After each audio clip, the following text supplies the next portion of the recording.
Welcome back to Chief Studios. My name is Taylor Bell. It's a pleasure to have you join us here on the very first day of 2024. I hope everybody had an eventful but safe New Year's Eve. Now, as all of you are aware, the Chiefs won yesterday, 25-17, versus the Cincinnati Bengals. Um, Look, I'm not going to do a full review of the game. I'm just going to give you basic recap as far as from my eyes. Uh, Look, I was ecstatic. It was an eventful game. They were moving the ball up and down the field. Now, uh, not like 2020 Chiefs, right? Not Chiefs of the past, but it did look better than a large majority of the games of the season. Moving the ball up and down the field, their run game was hitting. Their pass game seemed to be at least average. That's how bad it's been all season. There was a dropped ball by Marquez Scantling that looked like if he had caught it, he could have turned up the field for a touchdown, but dropped another drop on his statistics. But now they were moving the ball up and down the field, as I mentioned, but with an asterisk. They were having a hard time finding the end zone, so they seemingly had to rely on the kicker Harrison Butker. They had to rely on his leg for a large majority of the game, and my God, is it nice to have a good kicker? It makes all the difference in the world because look, if he just misses a couple of those, it's a one possession game. Um, Now, I'm going to put out a stat for later in the show. I want you to guess, or maybe who totaled a higher number. Did the Chiefs defense total more sacks for the complete game versus the Cincinnati offense? Or did Harrison Butker kick complete field goal? So basically, who got more, the Chiefs defense with sacks, or how many field goals did Butker make? So I want you to think about that. But we'll not only get into the breakdown of the Chiefs win versus the Bengals, we'll also look across the NFL and heading into the playoffs here and just right around the corner. We'll look at the playoff picture, and then I have an absolute bonehead incident that I want to touch on. But let's take a look at the Chiefs win a little closer in detail. Now, I have the box score pulled up here for the Chiefs game yesterday, and as you can tell by the score, look, it was not looking good up until halftime. I think I texted my dad. It looked like the previous game versus the Raiders. The Bengals, the Chiefs were turning the ball over, and the Bengals were capitalizing off of the turnovers. Mainly, look, they scored a couple touchdowns in the first half, so the Chiefs were down at the half, and I was like, "Oh God, here we go again." That's like almost a carbon copy from the previous week's game versus the Las Vegas Raiders. I thought the second half was going to look the same, to be completely honest with you. I didn't have much hope for the Chiefs in the second half. But in the second half, they were moving the ball up and down. No more turnovers. Now, they got close a couple times, forced some touchdowns, but just could not push it through. But like I mentioned, Kansas City's kicker was just kicking and kicking and kicking. So that's when you can rely heavily on a fantastic. He'll definitely be a Pro Bowler and probably, I'm thinking, might or he'll definitely receive votes for first team All Pro as far as the kicker is concerned. I'm not sure. I might look into that a little later. Is there a better kicker than our kicker? I don't know. I know Baltimore has a fantastic kicker, Justin Tucker, and we'll get into Baltimore in a minute, but I'm thinking he might get first team All Pro votes. And we'll also get into the injury report, but here's some of the game stats. Look at this statistic line for Mahomes: 21 of 29 for 245 yards and 1 touchdown. The key here, 0 interceptions. That is the key. What did I tell you before this game on the preview video of this game? I said, look, when your offense is struggling, you're going to rely heavily on a couple of big plays for your offense, right? Just look, 1 or 2 big plays, big touchdown scores, or even just big chunk yardage can make the difference in the game and reduce the turnovers, right? So Mahomes had 0 turnovers, at least interceptions, and they did have more than a couple big chunk yardage plays, which helped them move the ball down the field, which helped them get into field goal position, which helped them put points on the board. It seemed like in the second half, they got in a rhythm. I'm not sure what went on scheming wise at halftime, but it looked like they flipped the switch and just started clicking on offense. Now, here's another big bonus. Isaiah Pacheco, who came back from the concussion protocol, was activated just before the game, had a huge game. And they need to rely more on the running game. I've also stated that numerous times in the past. Now, I'm not talking about, give him 25 carries. I'm not talking about, giving him a more than needed workload. He doesn't need 25 carries, but 18 carries, perfect. I mentioned in the past, anywhere from 15 to 18 carries is a perfect number for him, because in the past, but in the first half of the season, he was getting 10, 12, 11 carries, and that's just not enough. I think to really get this passing game going, really get that play action involved, you gotta hand the ball off. He's a really good, I would say, definitely above average running back. And look, he had a huge game today, 130 yards on 18 carries. Now, it seemed like Joe Mixon had a better day than this. Maybe it's just because I saw him getting handed the ball so often. He did have a high workload with 21 carries, but only 65 yards. And Jake Browning, the backup quarterback for the Cincinnati Bengals, I mentioned what a fantastic substitution he has been for the injured Joe Burrow.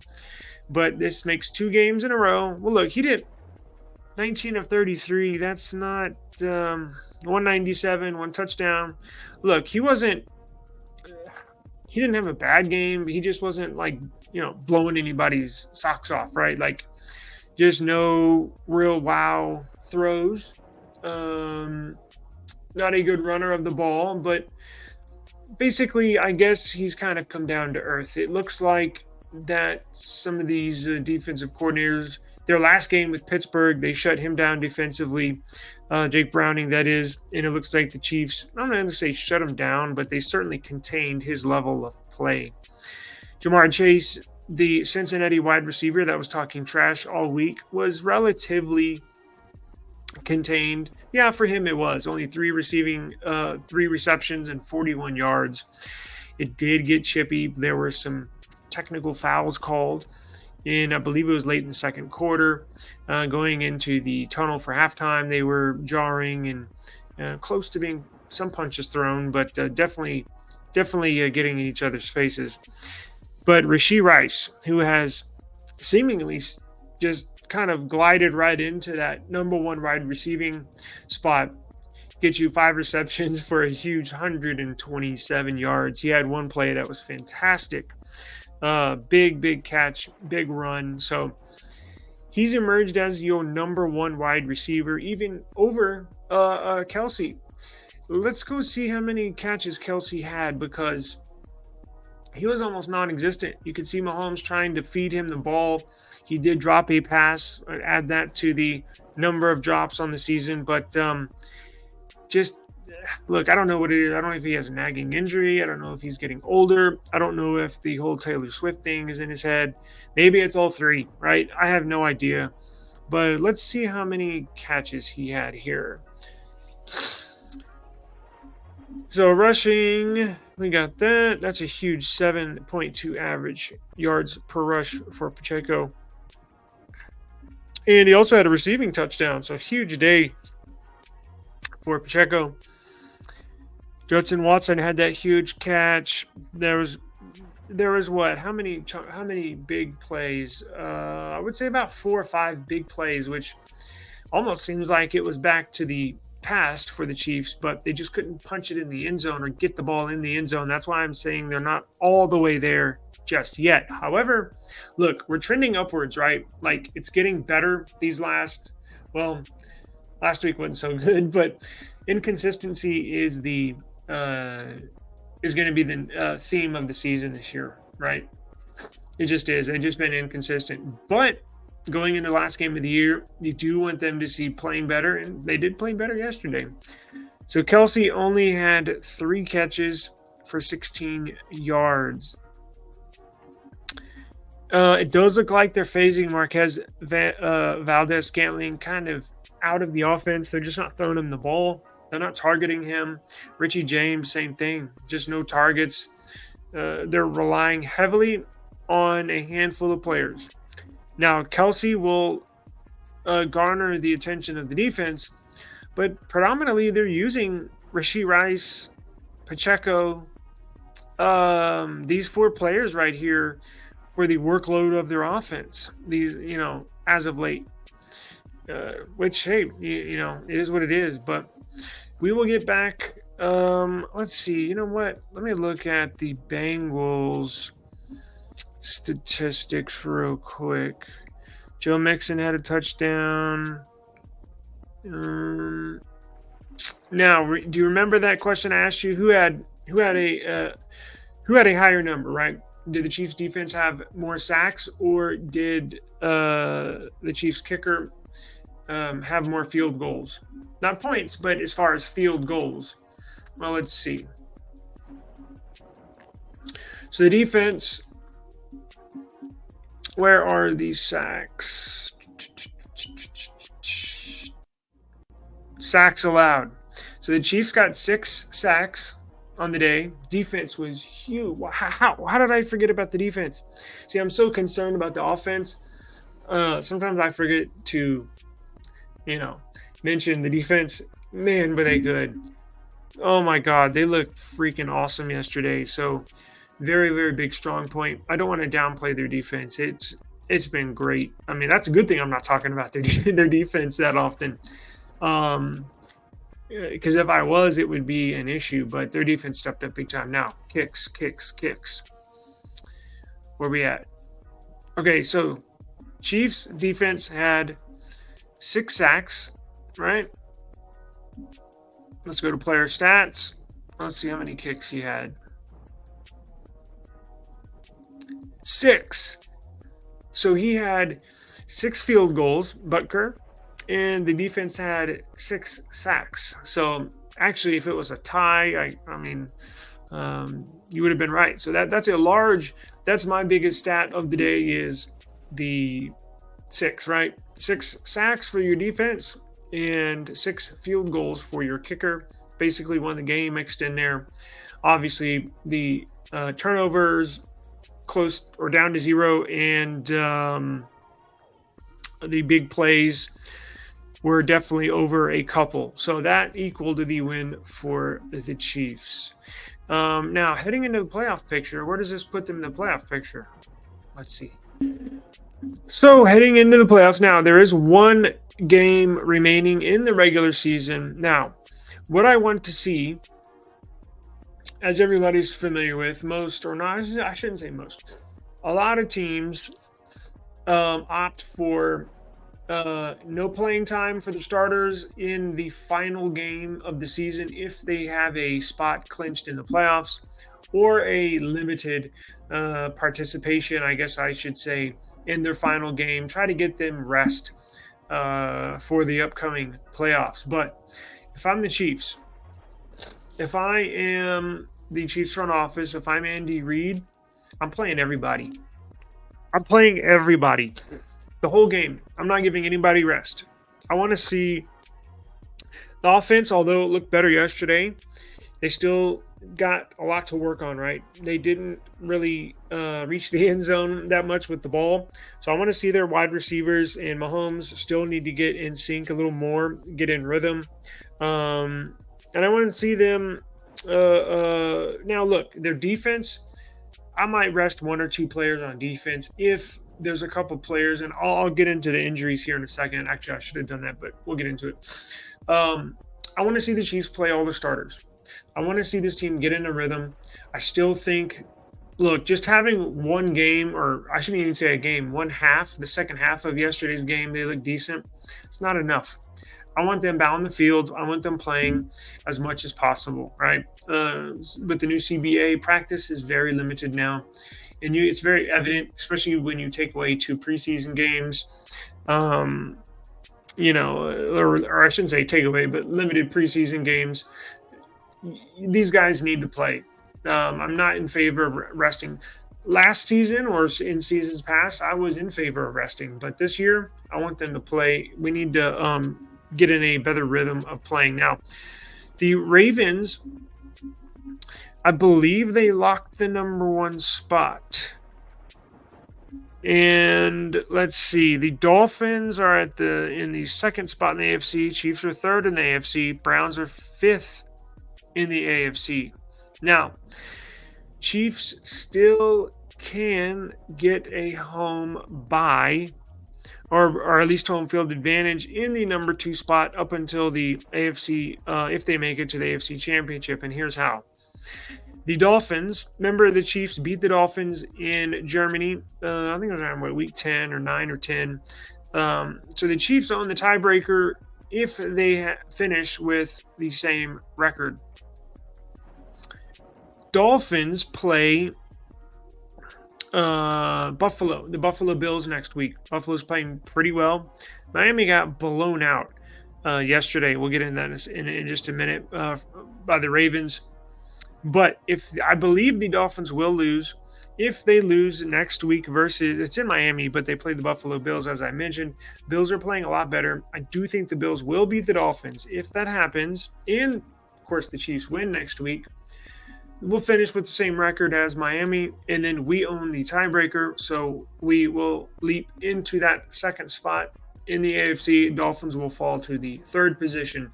So if that happens, if we win next week and Miami loses next week, we'll have the second seed in the AFC and should have a home playoff game. Up until the AFC Championship, and then it would go to Baltimore if they're still there at the end of the AFC division. Let's see. For the NFC, you got the 49ers, Cowboys, Lions, and Eagles. Rams on the outside. So who is in the hunt? You got the Jags, the Bills, the Colts in the AFC, and you have the Buccaneers and Packers in the hunt in the NFC. And here it shows their percentage of chance of playoff probability here. As I mentioned, the Bills, 94% playoff probability that they make the playoffs. Let me get into the injury report since I forgot to go over that. Let's pull that up real quick for the Chiefs before we move into a couple other topics I wanted to get to.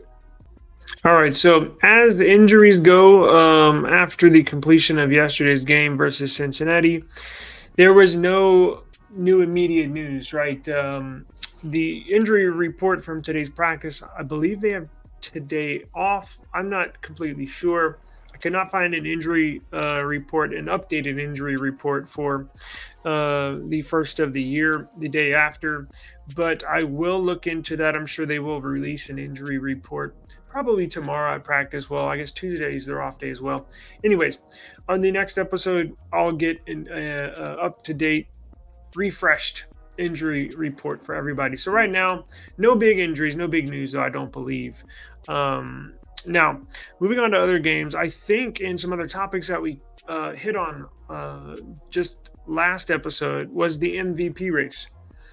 Going around the league, there were some big games yesterday. Philly got knocked off by Arizona, which they have not been playing good. They will be limping into the playoffs. But Lamar Jackson, I believe yesterday he locked up the MVP because not only did he have a strong performance, a baller performance against San Francisco on Christmas Day, My God, he showed up and showed out on the New Year's game. Well, I guess it was New Year's Eve game. Now, it was not a nationally televised game, but for all of y'all watching, I suggest you go check the highlights, game highlights. But wait a second, I think I got some highlights.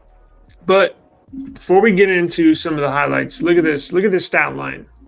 So yesterday, the Ravens put up 56 points versus Miami. And look, we saw them in the playoff picture. They're the number 2 seed. So they not only, look, Baltimore's got to be the favorite, not only for the Super Bowl, but for Lamar Jackson with the MVP, because not only did they knock off the number 1 team in the NFC and technically the number 1 team by record at that point, then the San Francisco 49ers just demolished the 49ers. Yesterday's game, the very next game, they play the Miami Dolphins that are the number 2 seed in the AFC and just demolished them. So they're playing their absolute very best football when it matters, late into the season, rolling into the playoffs. And do you remember the one-word description of Lamar Jackson last week? For those of you that watched the last episode, there was one word, right? I love watching Lamar Jackson. And I'm not just saying this because he's playing good. If you go back to one of our very first episodes, before the season ever started, I said if there's any quarterback I could have other than Patrick Mahomes, it would be Lamar Jackson. So I'm not just riding his freight train right now. I've been a Lamar Jackson fan. I love the way he plays. Look, yesterday, amazing. The one word I have for him is dynamic. Dynamic. Not only the fastest player in the field, but his arm is very good. Much improved, may I add, which you don't see a lot of, right? A lot of quarterback arms don't improve drastically once they reach the pros. His has.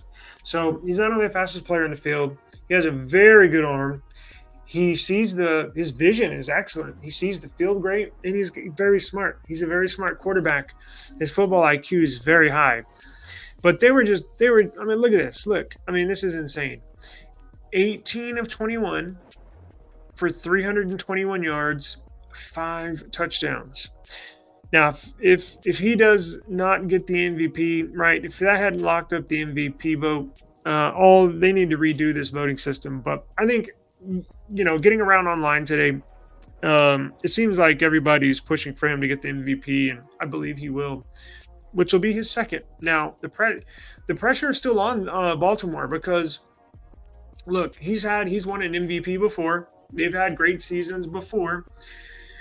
Just can't win the big game, win the Super Bowl. So pressure's on Baltimore, right? As I mentioned, they got the best. They're rolling these, just demolishing these elite teams in the NFL. So it's on them to, I would say, as I mentioned, the favorite for the Super Bowl win. But look, if they don't win or even get to the Super Bowl, it'd be a very big disappointment for Baltimore. Now, let me see if I can play some of these highlights without getting a copyright strike. Shh, quiet. Let's see. All right, let me roll it. Y'all ready? I may have to cut this out. But let's give it a try.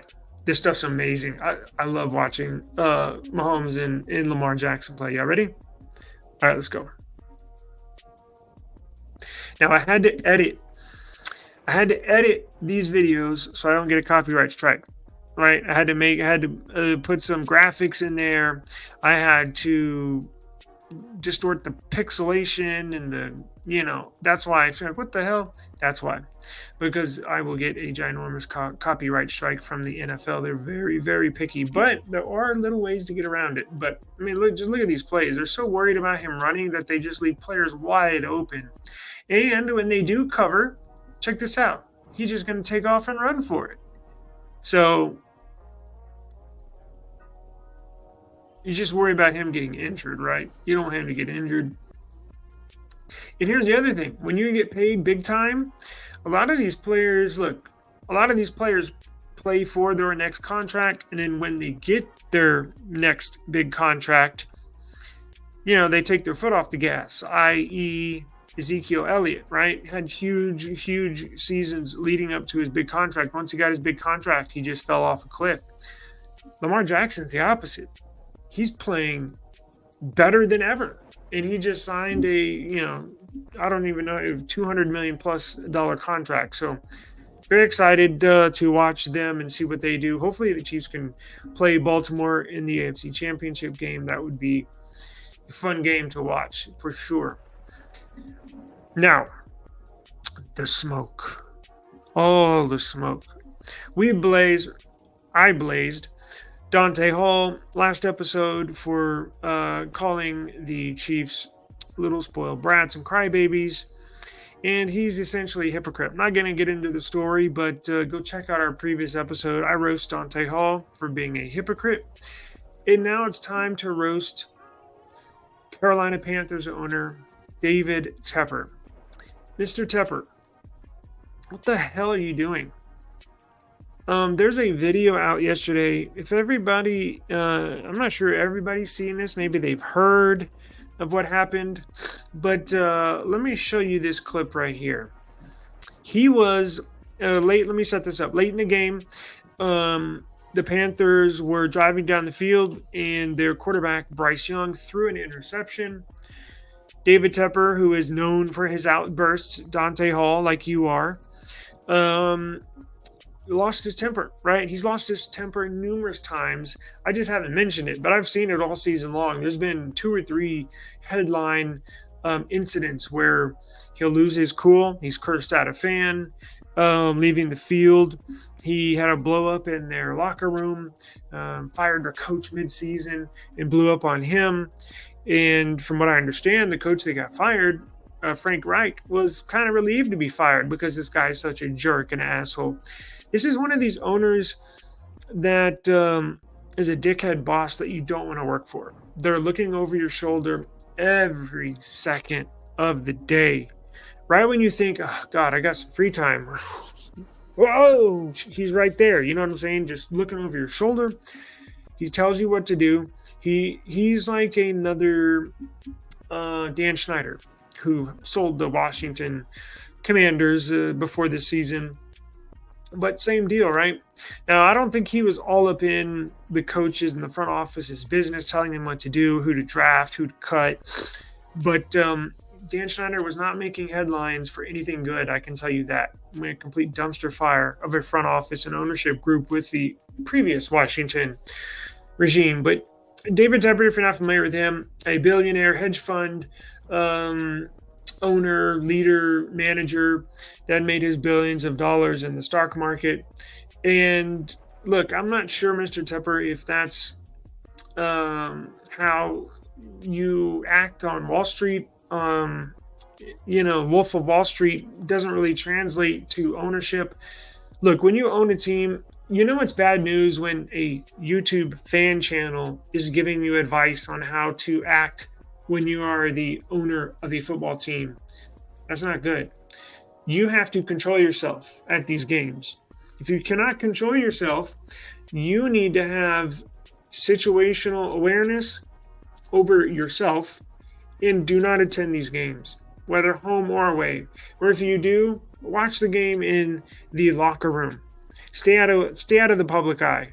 Because if you're not familiar with what he did, as I mentioned, setting up the scene, Bryce Young, their quarterback, threw an interception late in the game and essentially erased any chances of winning. David Tepper was in a owner's box and had a cup of, I don't know, alcohol. I'm assuming it was. And threw it on a kid, a fan of the opposing team with his dad. He got so upset when Bryce Young threw the interception, he tossed his complete cup and threw it all over this kid. Struggling to find the right words because I don't want to use too much vulgar language, but David, what are you doing? Like, really? You got to control yourself, dude. Like, Again, I don't know if this is normal on Wall Street, as I mentioned, Wolf of Wall Street. But look, dude, those days are over, at least in the public eye. As I mentioned, if you're gonna do that stuff, do that shit behind closed doors. You're making yourself look like a fool. Yes, sir. You are acting like a complete spoiled brat. You are acting like a 5-year-old child. Let's watch.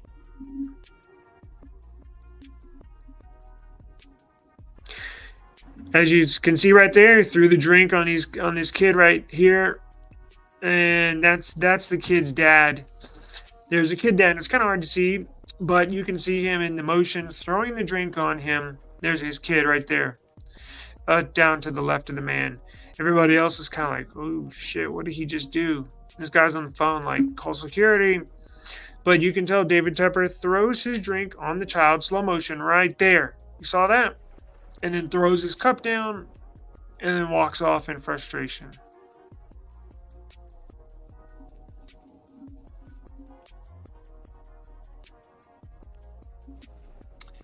SMH, Mr. Tepper, SMH. And if you don't know what that means, it means shake my head.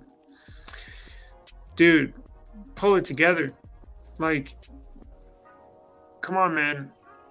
You cannot attend these games if you're going to be acting like that. You're an embarrassment, not only to yourself, to your name, to your family. You're an embarrassment to the organization. You're an embarrassment to the NFL. You're an embarrassment to adult grown-ups, as myself, calling yourself a man and myself a man. I'm embarrassed about you, right? You don't act that way, okay? Now, don't let me reach for this smoke again for the rest of the season. There's only one more week left. Y'all are making the playoffs. You got one more game to straighten up, and I expect a brand new David Tepper for the 2024 season, because y'all definitely going to the playoffs this year. Straighten this shit up. Chief Studios. My name's Taylor Bell. We're out.